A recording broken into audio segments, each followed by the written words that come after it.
Thanks.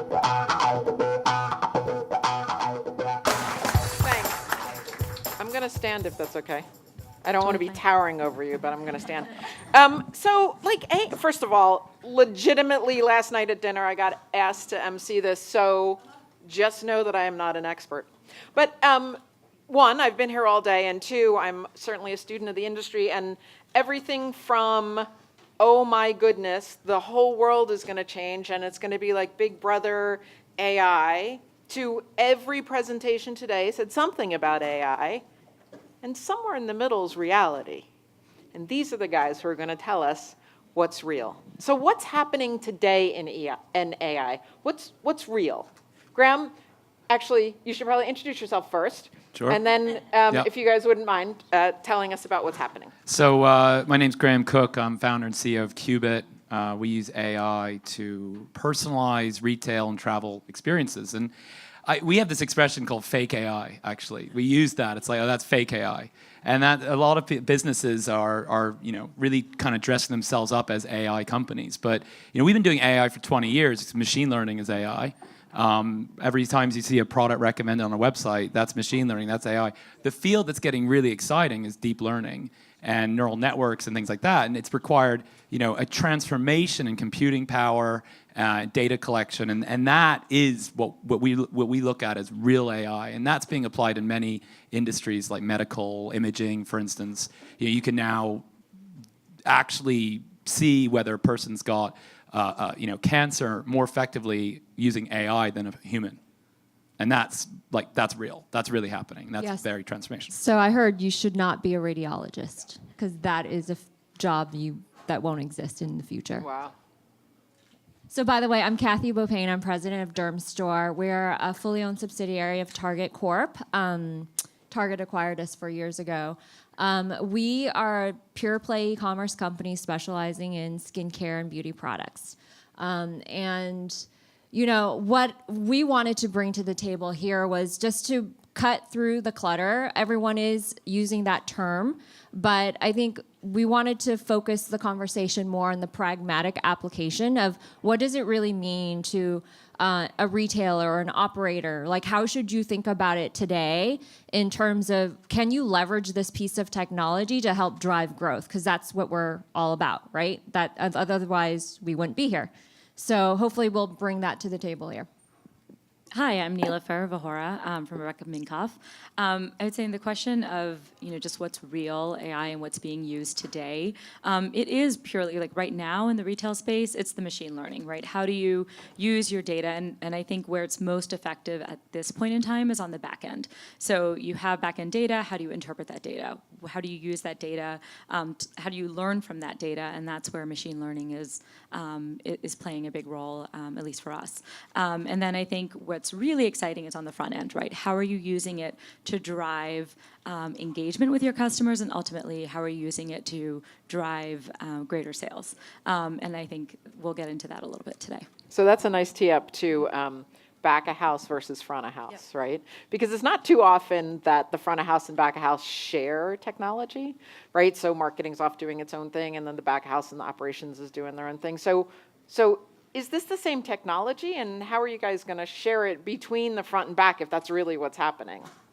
Do you want to? I mean, I can start. I think I don't really think that's. I mean, it's data, right? So the data should be used by both the back of house and the front of house. And I think the last panel talked about this, where you had previously a merchant-driven organizations that were an individual who said, oh, I want to buy this and I want to sell this and this is what the customer wants. And you still have a little bit of that sensitivity. I think particularly within fashion, it's pretty common, but you have a lot of data, and previously it was just used by the back end to do the analysis and on sales, and the front end wasn't really looking at it, or they weren't using it for that purpose. And I think that is the education, and that's where AI comes in a really meaningful way, because it allows, once you unlock that and you give those tools to the teams, you really have a way to be smart as an organization. I'll give an example that's pretty concrete, that's completely not sexy at all, but we really apply algorithms to help us detect fraudulent orders. So when you think about being a pure play retailer, or you're selling high-end luxury goods, there's also just the dark underworld of, security issues that occur, especially if you're a much smaller firm as well. And so how do you make sure that you protect yourself against fraudulent orders, all those things? And so manually doing it won't cut it. How do you apply AI to help you detect and prevent such orders from coming in? And so that's another really pragmatic application of AI in terms of identifying patterns of orders, which IP it's coming from, where the attack is coming in. So that's another really application that's not sexy at all. Yeah, what we're seeing really, I mean, AI is really the cognification of computing. And so what the iPhone did for computing was it made it easy. AI is going to do exactly that for data, for systems, for businesses. And what it really enables a retailer to do is focus on the customer. And so the most important organizing principle that we're seeing amongst our clients is how do I, as a business, become completely customer-centric, use personalization, use AI to serve my customer and organize around that model. And that's what we're seeing, a sort of dramatic change in businesses now. Well, that's sort of interesting because I think just this week, Walmart said that they were going to do facial recognition in store to identify anybody who was sad. It didn't actually say what was going to happen when they identified someone who was sad. And I'll tell you just like 1 second too much about me. I am an only child and a Leo. So for those of you who are wondering, I assume that everybody is talking about me at all times. But if you're Walmart and, I'm sorry, someone's sad in your store, does that mean that they're having a bad shopping experience or a bad day? Unclear. But that said, what's going to really happen? What are you going to do with that? I'm glad you use that example. I mean, I hear a lot of people talk about Amazon Echo, with Alexa. She can hear what you're saying. And by the way, there's discussion in terms of application where if I hear you sneeze, then maybe we predict that you're allergic, right? And then therefore, we're going to create, an automatic mapping of when you sneeze and imply that there's allergens in the air that might be triggering your allergies. So that's real conversation. I think that is plausible in the future, but I don't believe it's now. And so as retailers, the idea of AI and what's pragmatic is certainly the fraud detection, but then we talked about product recommendations and the idea of really the next stage is really predictive. Using that computational power that allows you to then apply different algorithms in many permutations so that you can understand the probability of whether this direction would be greater than that, and therefore you're going to then apply this one-to-one personalization of what products you're going to present and when.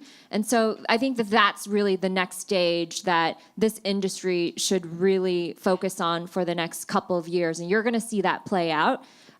So we still have a lot to catch up, but we just need to apply that technology that exists today. Yeah, I mean, I would say great example because I see all of that. Being a brand that really explores the opportunity to enhance the customer experience in store, we've been approached by companies that have developed lighting that is going to tell you sentiment tracking, that is going to how do you measure? I mean, happiness measures are things that people have mentioned, or heat mapping, and what does that tell you about whether a product is attractive or to customers or not? And there's some value to some of them, and there's nuggets of things that are interesting. But I think that when I look at the in-store experience, or even an Amazon Echo, or in that type of technology, you really want to look at, what is it really going to bring to the table, right? What is it really doing for you as a brand, and what is it bringing to the customer? And I think when you get into personalization, when you get into recommendations, now you're really offering something that's unique and interesting and personalized to the customer. And the more and that is interesting to me, to unlock that within the in-store experience is really interesting. I think the key thing here, like, what are the lessons to take from Walmart's move here, and how does this impact everybody in the room? The thing that AI is all about is getting a breadth of signals about things. And so it's collecting now, every time somebody walks into Walmart, it's collecting a face, a time, and that's data feeding a system that's ultimately an advantage to Walmart. Amazon doesn't have, millions and millions of people's faces potentially coming into the store and being able to understand emotion. So the real battleground for AI and what people need to start investing in now is a data strategy. Because most businesses today are probably collecting digitally web analytics, CRM, and order management data. But your customers are telling you so much about themselves when they browse your website, when they go on your apps, and that data is just disappearing. And anybody who is collecting that data is already got a lead and advantage in AI. And that's potentially what Walmart's doing here. Is anybody here from Walmart? Okay, awesome. Can you tell them what you actually told me about this Walmart thing? Yeah.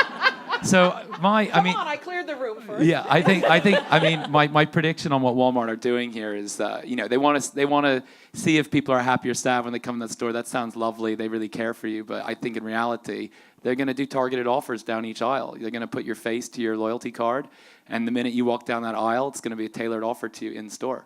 I mean, that's powerful, and it's It also a sounds bit creepy. awful, It's but creepy. it It's is right out creepy. of it's right out of the movies, essentially. But yeah.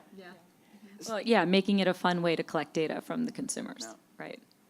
Yeah, I actually think it's a really good point. A lot of the things that we talked about, so literally, a person could do, just not as fast and as much, right? Because if you had a sales associate in front of you, you'd know if the customer was sad or happy, but this is a way to take all that data and turn it into something that's big enough and useful enough to actually make a difference. So my question to you guys then is, how are you measuring this stuff? Yeah, I think, the measurement principles exist today as they do with everything else you've done. One of the things that we see, is applied AI having a benefit. So, example of our customers' challenge that they've been facing is lots of people go to the mobile site, they don't know how to find stuff easily. How can AI help with discovery? And so, there's a very applied case for understanding customer journey, the context of the journey, the products that people are interested in, and then giving a more filtered version of that information. And so how do you know if that works? A/B testing is very effective. And the most effective form of A/B testing, is the AI driving an uplift? Show that to one group of people. Is it not? Show them the original. And then you want to measure, did it improve conversion and did it improve order value?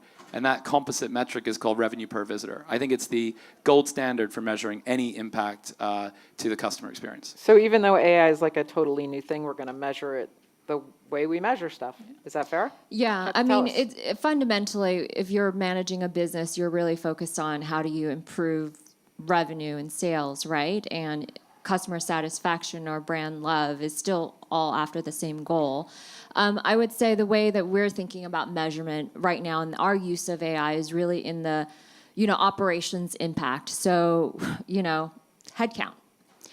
We use AI to really drive our product descriptions writing. We have 20,000 SKUs of products, and a lot of our brands offer it, but we wanted to have our own unique point of view and perspective, and we have copywriters, right? And so one of the key things that you think about is how do you scale your organization so you compete with companies that are 10, 100 times bigger? You can't blow up your staff. And so how do you do it smarter, better? And so that's the application too that you have is this data layer structure. Attributes are fundamentally important because that becomes the basis for how it could be applied into an algorithm. So it actually writes out a narrative that sounds as if some nice copywriter wrote it. And then you can go through and you fundamentally can change your business process. So we went from, having a team of writers to having a smaller team of editors.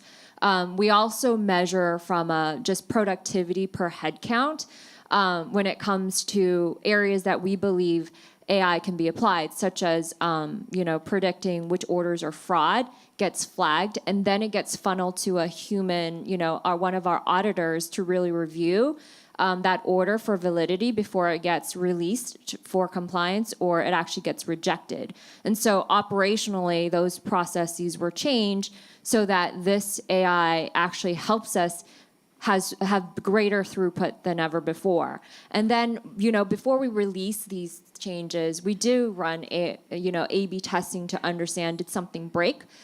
Did we impact engagement, conversion rate, et cetera? And so, we still go through the same methodology of understanding that whether these new process and application actually does what it does and have zero unintended consequences when it comes to key metrics that are important to the business. Yeah, thanks.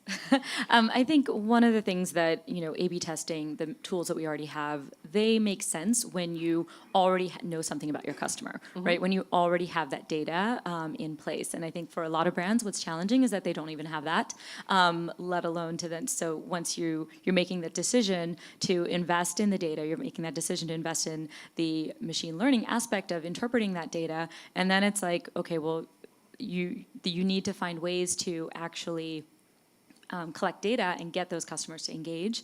And so a lot of time is spent, has to be spent on thinking about how do you get customers to provide that data back to you and to share who they are with you so that you can even then start to do the personalization and do that, that level of insight analysis. But we really need to measure things because statistics and measuring performance using statistics is a walk in the park compared to trying to figure out whether the AI works or not that you're using. And we're at risk of wasting a ton of time. And I can guarantee, if you're worried about Amazon and competing with Amazon, they're not wasting time on how to figure out what stuff works and what stuff doesn't work. And I think the problem with our industry is just it's completely lacking transparency about what really works or not. From marketing to marketing tech, it's huge challenge. I mean, we worked with PwC to define a methodology on how to measure whether something works or not. And I think it's important that more vendors and more technologies call for transparency. I agree with that. I'm just going to say something and don't be offended, but I find that the retail industry is really still stuck in legacy process and legacy systems and legacy mindset, and don't kill me after. And as in, I'm new to, I've been in e-commerce for quite a long time, but I'm still new to retail. We don't have storefronts, right? We have one spa, but part of a larger conglomerate which have a lot of storefronts. And just from observation, I think that there's a great mindset shift that needs to happen. So yeah, we do measure things from store productivity, all those things. But those metrics are flawed in that when you ask for what's the methodology for measuring this, there's no consistent answer. And so that's fundamentally the problem. Whereas if you're pure play digital, you have a methodology and you map it out and you can measure it and at least you can change it quickly. And so there is hardship in just figuring out how to even measure when you're managing 1,800 stores. So I recognize all of those things, but that just means that there's probably new technology investment that has to be made. Because if you don't have the right tool set of information to help you make the right decisions, then you might as well just guess and don't pretend you have data because your data is really flawed. Sorry. Wow. Okay, so let me ask you a question, because Mickey kicked us off this morning with saying it's a balance between art and science. And kind of to be fair, what you're talking about is you're taking the art side, right? I would argue copy is sort of art, and turning it into AI. And do you feel like you can measure that the same way you would measure some things that I guess I would typically consider more measurable? Absolutely. I mean, we've done that A/B testing. I'm not saying to remove completely the art out of it because we have editors who help enhance. It's just being much more strategic about where you can apply your creative thinking and merchandising point of view to really offer that differentiation that really matters now more than ever. So the role of a merchandiser, which is fundamentally trying to pick the right products for your customers, it doesn't mean it goes away. It just means you have another powerful tool, in your toolbox. So why wouldn't you start there you still need to fundamentally review and understand your core customers and make sure that that happens, right? And you're going to run an A/B test. We run A/B tests all day long between an algorithm and our site merchandisers' curated selection. And I'm telling you right now, AI win all the time. But it doesn't mean that we're going to get rid of our site merchandisers. It just helps us understand what value do our teams, where can they add true value, and where our AI can actually help to take over this other work process that they're not adding value, right? So, Nilofer, I know you have to go in a minute. I want to ask you one last question. So you talked about all these different choices of uses of AI, chatbots to front of the house to facial recognition. How do you decide what you're going to try? Forget even role. What are you going to, how are you going to, like, what order do you decide that you're going to try stuff? Yeah, I mean, I think in terms of the suite of things, I mean, you really are looking at, what's going to drive revenue, what's going to drive, and there's a lot of ways that you might think about that and have a point of view. And for us, we have a millennial consumer. It's very much focused on anything we think about online has to be focused on personalization, has to be focused on, how do we engage the customer and provide them with recommendations and things that they, product that they want, and what are the tools to do that, and AI can help in that. And then in store, it's about, well, if this customer is not one that shops in store, and typically, what is the reason for them to come in store, and how do you bring the e-commerce-like experience into the in-store environment? And that's where we're evaluating those tools to say that is, what aspects of data, data-driven tools, including AI, can help to enhance that experience. So it's not, there's a philosophy towards looking at how do you get to that point of increased revenue, which I think is fairly unique to our brand in terms of the engagement we try to drive, but ultimately it's efficiency of how you spend those dollars to get that customer. Fair enough. Thank you. I know you have to go, so if you Thank you. if you have to Thanks. step off. So we have a couple minutes left. So Graham, I need to ask you, so you guys have been very practical and really helped us understand what's happening today. I need to ask you, like the Elon Musk says that AI needs to be controlled question. Yeah. What really is? I agree with Elon. I think he's absolutely right. We have two major risks with AI. First, I'll tell a story actually about Google. I worked at Google for a long time. And so Google's been doing AI for, very, very long time. So who uses Google Translate? Google Translate? Yeah, a lot of you. Whoa. Yeah. And who uses Google Books? Google Book Search? That was a very controversial project. Anyway, Google took pretty much the entire library on Earth and digitized it. And they basically took that and this then formed a basis of data for translation. And because you could have a book written in French and a book written in English, and then you could do French to English. And a human had written that book in French, or in English, let's say, and then a human had translated that book into French grammatically perfectly. And so what Google's done now is with Google Translate, they wrote a neural network, and they had the system, the AI, train itself on writing a new translation algorithm. And what ended up happening is the AI wrote its own language, because it was unsupervised. So the computer writes itself. It completely unsupervised way. We don't know why it did it that way. It creates its own language that we don't understand, and we don't know how to understand it. And then another computer system, this is out of Google, wrote its own encryption model and actually created its own encryption system that we don't know how to understand it. So the risks we have ahead of us are existential, because we're in a place where humans could get locked out of the digital worlds we create around us. Because in these two really relatively recent examples, this is what's happening. So I do agree with Elon. We need to take this very seriously. And then another one, just on another interesting one on this sort of art and science question. A lot of people think AI can't be creative. And so our research engineers at Qubit in London wrote an algorithm to actually looked at all of our clients' products. And it became the designer, design a new product. And it actually designed new prints, new patterns, new looks, new clothes, new shirts, new shoes, all using AI. Completely on its own, designed it, and it was awesome what it created. And so I think we're kind of in this artisan movement now, which is kind of a reaction to technology. We're going to go into another movement, which is going to be about, this is made by a human or designed by a human, and I only want to buy things designed by a human. because we'll have music, we'll have food, ingredients, everything created by an AI. Okay, Graham, you're freaking me out a little bit. Scary. I did see actually AI paint like a somebody, I can't remember. Like a Monet. A Monet, Yeah, exactly. right? Yeah, it's kind of freaky. Okay, so I'm done with you because you're freaking me out. Kathy, tell me what's next for you because I can get me back down to ground. I'm going to bring it back down to earth because I'm a little bit freaked out as well right now. And I'm like, I don't want to raise my kids in this world anymore.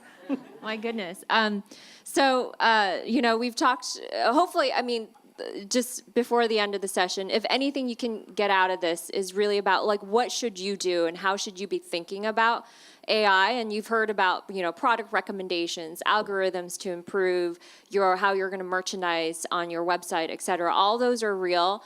Just the way that I've tried to understand it and paint the picture and sell it internally so that we actually can get movement to implement some of these things is really about how can it really at least save the company money, right? Because the premise of this should drive greater engagement and conversion rate is true, but then there's this controversy there. But there is such a more pragmatic side to AI, which is if you do this, then we won't need to hire or we can really scale the organization in a different way. And I think that that is also an effective pathway. And so that's another way that I've leveraged in order to think about and evaluate other, companies or providers that are coming in and understanding, okay, if we were to use this company, how can that actually help us just operate in a more efficient manner? And then everything else when it comes to incremental improvements in conversion rate is just, icing on the cake.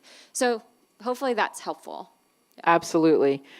Thank you both. From the very practical to the very otherworldly, AI clearly is a catchphrase that is encompassing a lot of different things. Maybe we will come up with more terminology to refine it so that it doesn't sort of span this incredible breadth. I see somebody who wants to question. Yes. I just want to say one thing. In terms of AI, I think that she mentioned a really good point that you have to always. Yeah, so I would say that's where having a strong, team can help to understand when to use it, right? Because I could say like applying, it's not just an algorithm is an algorithm and it's equal. It's actually the intelligent application of that. So the idea is that, we're all striving to replicate a personalized experience, whether it's through online or in store. And AI is really a fancy way of saying, how do we recognize patterns? And all the various patterns, and then what are the different combinations of those patterns or activities that we should put together in order to craft an experience that will be meaningful for this person, right? And so from that perspective, if you think of AI in that way, then you can evaluate different providers to say, okay, what is their goal in their algorithm? And so, there's predictive intelligence company that really looks at data and then from there write predictive algorithms to say, I can help you identify your most valuable future customer. And so that helps you improve in your targeting. And that's also something that you can do today that exists right now. So it's just really thinking about AI in that lens that might help you parse things out and evaluate, which providers might be just a good partner for you and how you can prioritize that. So a call for humans to still exist. I appreciate that. Thanks, everybody.